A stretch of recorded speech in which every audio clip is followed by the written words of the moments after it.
আসসালামু আলাইকুম। কেমন আছেন সবাই? আশা করছি ভালো আছেন। আমরাও আল্লাহর রহমতে ভালো আছি। রান্নাবান্না আমরা মেয়েরা কম আর বেশি সবাই পারি, কেউ একটু বেশি কেউ একটু কম। আজকে আমি মুরগি রান্না করব আলু দিয়ে। মুরগির মাংসটা আমি রান্না করব আমার মা যেভাবে করে ওইভাবে। প্রথমে আমি এলাচ, দারচিনি, পেঁয়াজ, জিরা দিয়ে ভেজে উঠিয়ে রাখবো। যখন তরকারিটা হয়ে যাবে তখন ওইটা দিয়ে দেব। ওইটাকে আমাদের এখানে শাকবাটা বলে। আপনাদের ওইখানে কে কী নামে চিনেন অবশ্যই জানাবেন।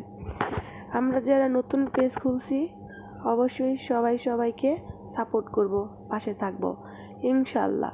আল্লাহ চাইলে একদিন এগিয়ে যেতে পারবো। পেজটা অবশ্য আমার শখের বশে খোলা। ইরামের বাবাকে অনেক দিন বলছি একটা পেজ খুলে দেন। সে প্রথমে রাজি হয় নাই, তারপরে তাকে অনেক দিন বোঝানোর পরে রাজি হয়েছে। আলহামদুলিল্লাহ, সে এখন অনেকটাই সাপোর্ট করে। আবার ফেসবুকে অনেক আপুদের দেখছি ভিডিও বানাইয়ে রান্নাবান্না, সংসারের কাজকর্ম আবার সবার সাথে শেয়ার করে।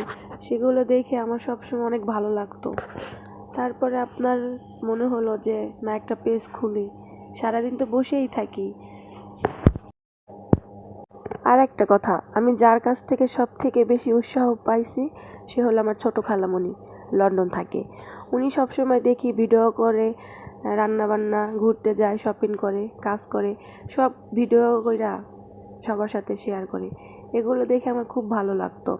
আমার খালামণি সবসময় বলতো আমাদের মামাতো বোন, খালাতো বোন, আমরা যারা আছি সবাইকে বলতো, তোরা তো বসেই থাকোস বাসায়, এখন হাজার হাজার মেয়েরা এগুলো করতেছে, এগুলো তো খারাপ কিছু না, তোরাও তো পারোস।